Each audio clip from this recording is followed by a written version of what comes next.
Hello అండి. నమస్తే. అందరూ ఎలా ఉన్నారు? బాగున్నారా? ఎంతో రుచికరమైన ఈరోజు కరివేపాకుతోటి కారం చేస్తున్నానండి. పొడి ఇది. అయితే ఫస్ట్ ఒక గిన్నె పెట్టుకున్నాను. ఎండుమిర్చి కూడా తగినంత తీసుకున్నానండి. కరివేపాకు మాకు చాలా ఫ్రెష్‌గా దొరుకుతుందండి మా ఊరిలో. ఇవాళ తెచ్చి ఇచ్చారు నాకు. ఇది రైస్‌లో కూడా చాలా బావుంటుందండి. ఆరోగ్యానికి కూడా చాలా మంచిది. ఎవరికైనా హెయిర్ ఫాల్స్ ఉంటే గనక జుట్టు రాలకుండా ఉంటుందండి కరివేపాకు. జుట్టుని బలంగా ఉంచుతుంది. ఇప్పుడు ఒక గిన్నె తీసుకొని దానిలో తగినంత ఆయిలు, ఎండుమిర్చి, శనగపప్పు, పచ్చిశనగపప్పు అండి అది, ఆవాలు వేసుకున్నాను.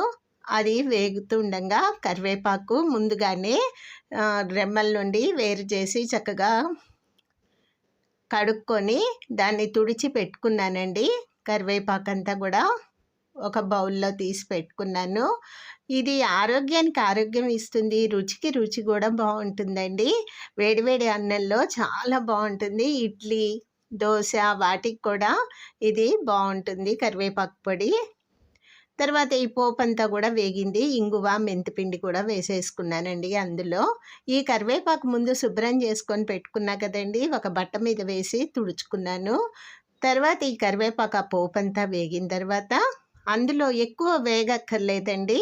ఒక మాదిరిగా ఊరికే అట్లా వేసి తీసేయటమే. ఎందుకంటే ఎక్కువ వేగితే ఆకు టేస్ట్ మారిపోతుందండి. అందుకని ఈ పోపంతా వేగిన తర్వాత నేను ఈ కరివేపాకు మొత్తం అందులో వేసేసుకున్నానండి. వేగిపోయింది. మెంతిపిండి కమ్మగా ఉంటుందండి. మెంతులున్నా కూడా ఒక చిటికెడు వేసుకోవచ్చు. నేను ఇందులో అయితే నాకు మెంతిపిండి ఉంది. అందుకని నేను మెంతిపిండి వేసుకున్నాను. మొత్తం పోపంతా కూడా వేగిన తర్వాతే కరివేపాకు వేసి ఒక 2 నిమిషాలు వేగనివ్వాలి.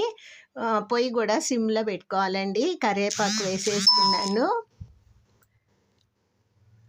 కరివేపాకు వేసుకున్న తర్వాత కొంచెం అటు ఇటు తిప్పుకొని ఆకు మాడకుండా ఎక్కువ వేగకుండా చూడాలి. తగినంత చింతపండు వేసుకున్నాను. తినేవాళ్ళు వెల్లుల్లిపాయలు కూడా వేసుకుంటే ఇంకా బాగుంటుందండి గుమగుమ.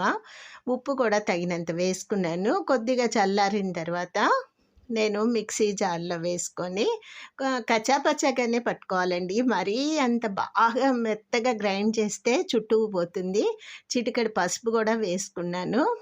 వేసుకొని దాన్ని మిక్సీ పట్టేసుకున్నానండి. ఇగో ఇలా పట్టుకుంటే చాలండి. మిక్సీ పట్టేసుకున్నాను.